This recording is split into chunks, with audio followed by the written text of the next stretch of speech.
찬미예수님, 중앙동 성당 천년성체반 친구들 안녕하세요. 저는 보좌신봉 찬호보세입니다. 반갑습니다. 네, 오늘 공부할 내용은 화해의 성사 그리고 치유의 성사인 고해 성사와 병자 성사에 대한 내용을 공부하는 시간을 갖겠습니다. 우리 천년성체 교재 책으로는 17과의 내용을 펴주시면 고해 성사에 대한 내용이 나와 있어요. 그리고 그 책의 뒷면을 보시면 고해 성사 하는 법 이렇게 종이가 한 장 있어요. 그래서 양면으로 되어 있거든요. 그것도 함께 봐주시면서 이렇게 수업을 들으시면 좋겠습니다.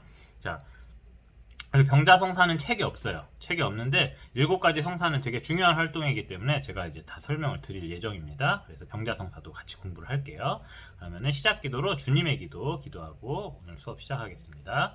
성부와 성자와 성령의 이름으로 아멘. 하늘에 계신 우리 아버지, 아버지의 이름이 거룩히 빛나시며 아버지의 나라가 오시며 아버지의 뜻이 하늘에서와 같이 땅에서도 이루어지소서. 오늘 저희에게 일용할 양식을 주시고 저희에게 잘못한 일을 저희가 용서하오니 저희 죄를 용서하시고 저희를 유혹에 빠지지 않게 하시고 악에서 구하소서. 아멘.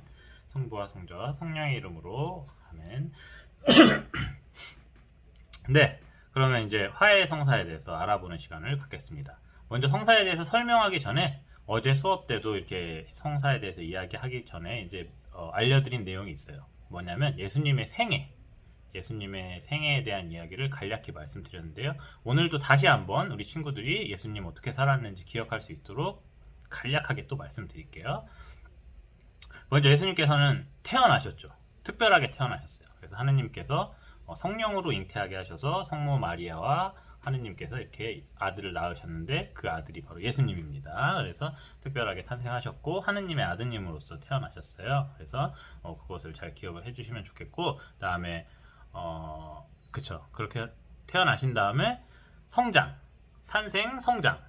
우리 친구들도 지금 성장하는 시기죠. 어린 친구들도. 그래서 우리 친구들도 잘 먹고 잘 놀고 이렇게 기쁘게 잘 자라야 돼요. 성장하는 시기예요. 부모님 말을 잘 들어야 돼요. 그리고 예수님도 그랬거든요. 예수님도 부모님 말을 잘 들어서 많은 것을 배울 수 있었어요. 그래서 부모님하고 잘 지낼 수 있도록 노력을 많이 해주세요. 그리고 그다음에 이제 어른이 돼서 예수님은 활동을 시작하셨어요. 활동. 그리고 어제 공부를 했다시피 예수님께서 성사를 만드신 활동이 바로 여기. 이 활동을 하실 때 가르쳐 주시고 행동하신 것들을 우리가 성사로 이렇게 7가지를 뽑은 거예요. 그래서 그 중에 어제는 3개를 공부했고 오늘은 2개를 더 공부할 예정입니다. 그 다음에 활동하시다가 돌아가셨어요. 순환과 죽음을 경험하셨고, 죽은 다음에 사람은 끝이죠 원래. 근데 예수님께서는 부활하셔서 부활한 이후의 삶을 계속 사시고 계셔요. 이제 하느님으로서 쭉 사시죠. 그래서 그 점들을 기억을 해주시면 좋겠고, 자, 오늘 공부할 내용은 예수님의 활동 가운데 세 번째 손가락을 감히 가리키기가 어려워요. 그것만 표시 못했어요. 그래서 아무튼 활동 가운데 어떤 내용을 알아볼 거냐면, 그 예수님께서 환자들을 치유해 주신 그 모습, 활동, 그리고 그 다음에 죄를 용서해 주신 그런 가르침을 통해서 고해 성사와 병자 성사에 대한 내용 알아보겠습니다. 먼저 책에 있는 고해 성사를 설명을 해드릴게요. 자, 고해 성사에 대해서 알아봅시다. 고해 성사는 하느님에게 나의 죄와 잘못을 이렇게 말씀을 드리고 하느님 죄송합니다 하고 사과드리는 성사예요. 용서를 청하는 성사입니다. 그래서 우리 친구들은 장난을 혹시 좋아하는지 모르겠어요. 신부님은 어렸을 때 장난을 굉장히 좋아했어요. 그리고 초등학생 때까지는 매일 장난을 그냥 10번 이상 쳤어요. 그래서 엄마한테 많이 혼났어요. 시끄럽다고. 조용히 좀 하라고, 가만히 좀 있으라고 혼났어요. 중학생 때는 이제 장난을 하지 않았어요. 왜냐면은 초등학생 때 장난을 너무 심하게 하다가 동생이 다쳐가지고, 그래서 그때부터는 다시는 장난을 하지 않아요. 그래서 미안해가지고 이제 앞으로 장난을 하지 않겠습니다 라고 이렇게 혼자 다짐을 했는데, 그 전까지는 초등학생 때는 맨날 장난을 치고 놀았어요. 그래서 엄마한테 많이 혼났어요.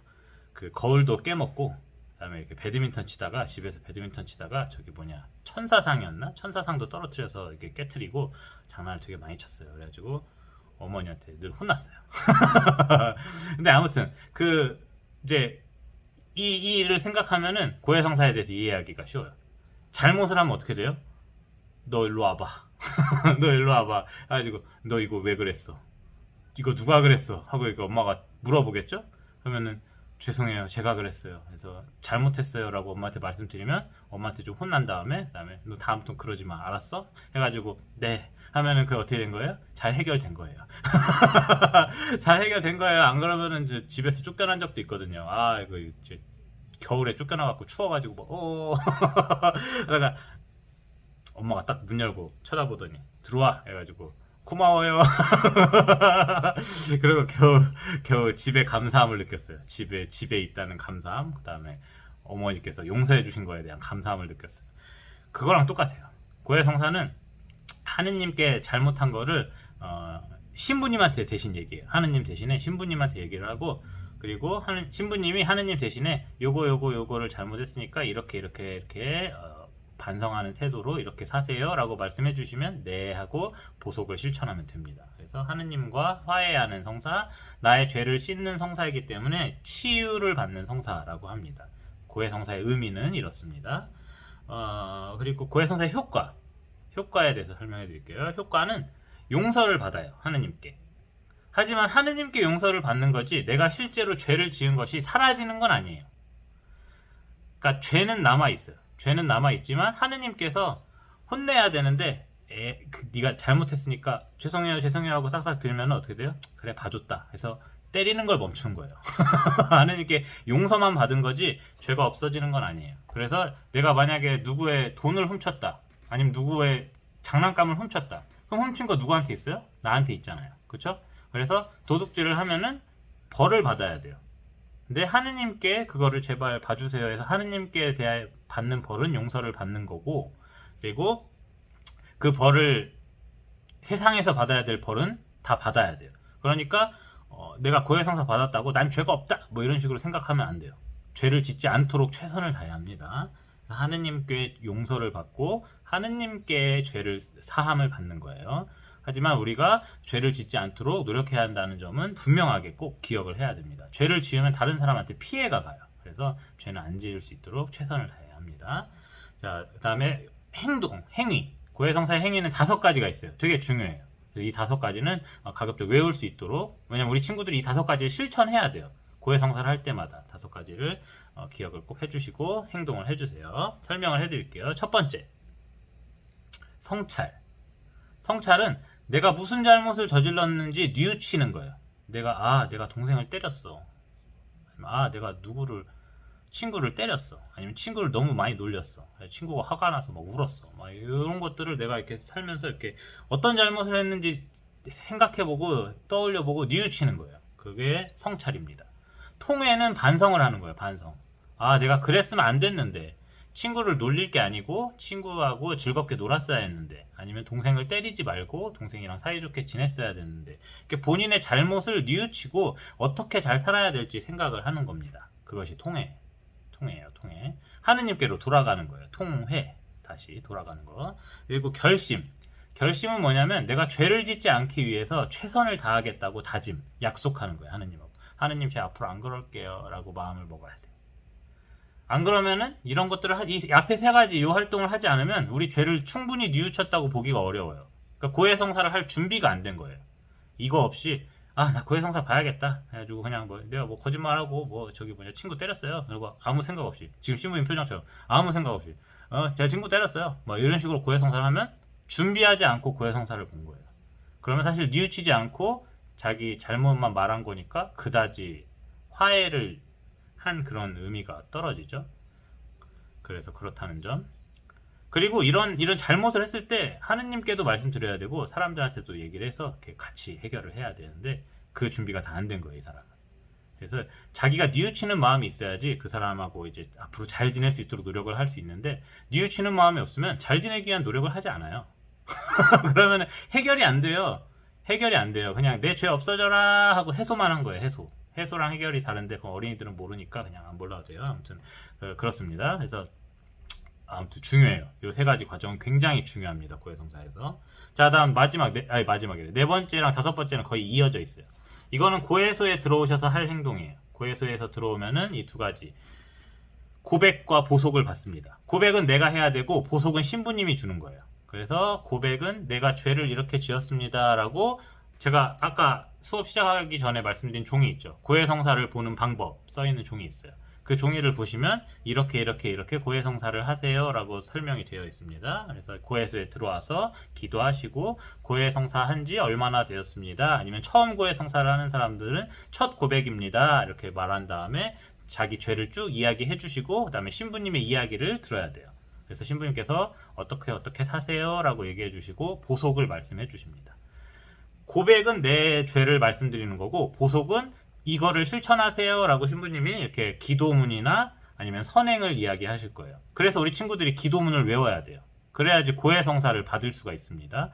고해성사를 이렇게 하는데 보속을 주려고 기도문 이거 외우세요 했는데 저 그 기도문 할 줄 몰라요 이러면 어떻게 돼요? 그러면 보속을 못 하는 거예요. 보속은 되게 중요해요. 고백도 중요하고 보속은 중요해요. 보속은 뭐냐면 고백은 진짜 말 그대로 내 죄를 고백하는 거고 보속은 그 죄를 뭐랄까요? 그 죄값을 치르기 위해서 내가 이렇게 뉘우침을 표시를 행동을 하는 거예요. 그래서 죄를 용서받기 위해서 앞으로 이렇게 잘 살겠습니다라는 증거를 드러내기 위한 행동들이에요. 그래서 보속은 아주 중요한 활동이에요. 그래서 가급적 고해성사를 보고 성체를 모시기 전에 가급적 보속을 해주세요. 그리고 미사를 봉헌하시면 좋고 만약에 보속의 내용이 어렵다. 예를 들어서 묵주기도를 외우세요 라고 하면은 묵주기도는 한번 외우는데 15분에서 한 20분 걸리거든요. 오래 걸려요 묵주기도는. 그러면은 미사 전에 다 외우기가 어렵죠. 그래서 그때는 이제 성체를 모시고 그다음에 묵주기도를 하면 되겠습니다. 뭐 예를 들면 또 보속으로 뭐 착한 일을 하세요라고 이렇게 말씀하시면 집에 가서 해야 되잖아요. 그렇죠? 그래서 그런 일을 하기가 어려우니까 성체 모시고 그다음 보속을 실천하시면 되겠죠. 아무튼 이 5가지 고해성사는 이 5가지 행위로 이렇게 실현이 됩니다. 그래서 신부님하고 그다음에 우리들하고 같이 죄를 말씀드리고 하느님께 용서를 받는 거예요.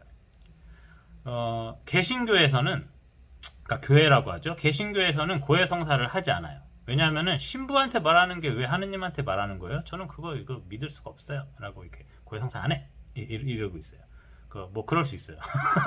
신부는 그쵸 사람이잖아요. 하느님이 아니잖아요. 근데 하느님을 대신해서 일하는 사람이에요. 신부는. 그래서 신부가 고해성사 때 들은 남의 잘못을 말하고 다니면 신부도 벌을 받아요. 처벌을 받아요. 법을 어긴 거기 때문에. 신부는 남의 고해성사 내용을 쉿 하는 거 있죠. 쉿 무조건 지켜야 돼요. 침묵을 지켜야 돼요. 떠벌리고 다니면 안 돼요. 이건 신부님들이 지켜야 되는 법이에요. 그래서 그런 거는 다 신부님들을 믿어주시고 이렇게 고해성사를 열심히 받으면서 나의 죄를 뉘우치고 하느님께 용서를 받는 그런 시간을 잘 마련하시면 좋겠습니다. 고해성사는 보통 한 달에 한 번 정도 하는 게 좋아요. 너무 자주 하면 옛날에 성인들은 그렇게 했대요. 너무 자주 매일 하루에 한 번씩 하는 사람도 있었대요. 근데 너무 자주 하는 사람은 뭐가 문제냐면 자기 죄를 잘 뉘우치지 않은 거예요. 아까 제가 말씀드린 것처럼 3번째 결심이라고 했죠. 제가 죄를 짓지 않기 위해서 앞으로는 이렇게 살겠습니다 라는 그 결심을 지키지 않는 거예요.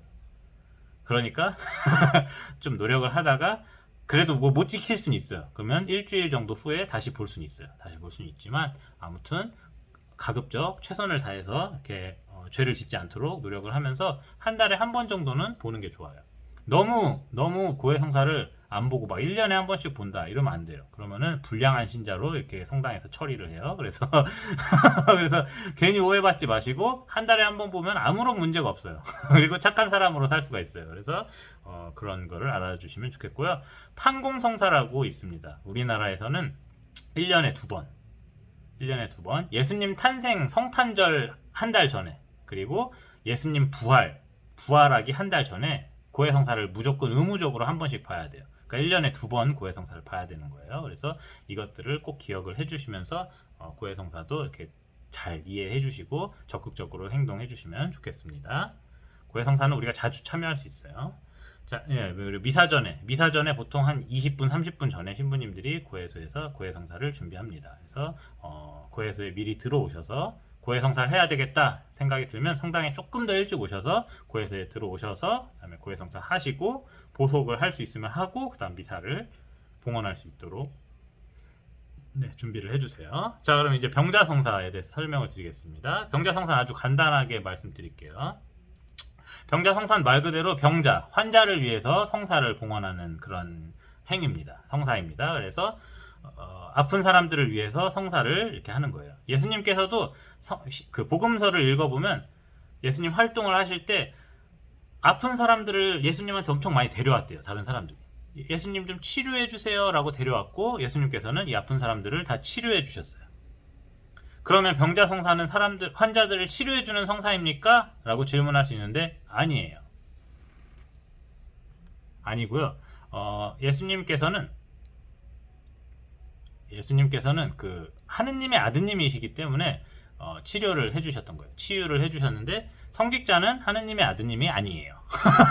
성직자는 하느님의 아드님이 아니고 뭐랄까 후계자들이에요. 후계자들 그 일을 하던 사도들의 제자 이렇게 후계자들인 거예요. 그래서 저희는 치유할 능력이 없어요. 그래서 어떤 것을 행하냐면 예수님께서 아픈 사람들과 함께 해주셨다. 그리고 힘을 북돋아 주셨다. 이렇게 기도해 주셨다라는 그것을 우리가 기억합니다.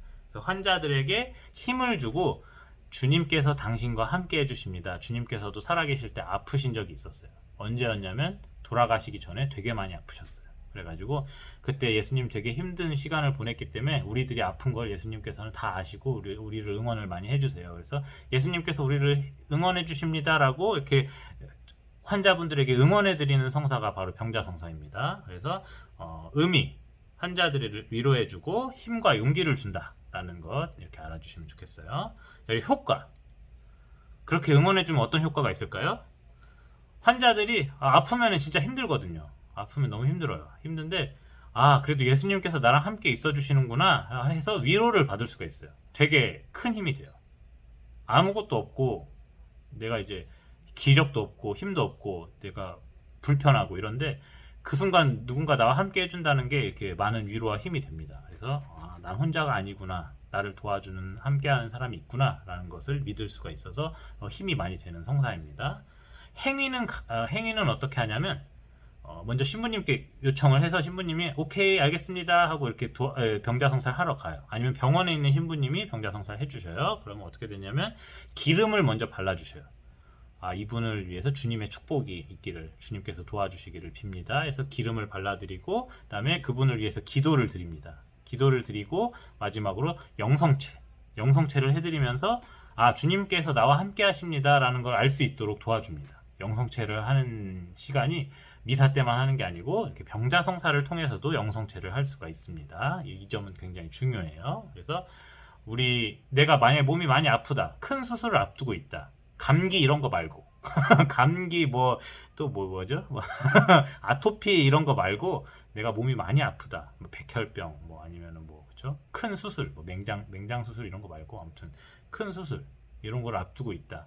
그러면은 병자성사를 요청해서 이렇게 주님의 도움을 받을 수가 있습니다. 그리고 가족들 중에도 아픈 사람이 있다. 그럼 성당에 오셔서 병자성사 할 수 있나요? 하고 물어보세요. 그러면은 성당에 오셔서 물어보면 신부님께서 이렇게 들어보시고 이때 갈게요 라고 말씀해 주십니다. 아무튼 그렇습니다. 이렇게 우리와 하느님과의 사이에서 하느님의 치유 그리고 화해, 응원 이런 거를 상징하는 두 개의 성사에 대해서 오늘 공부를 했습니다.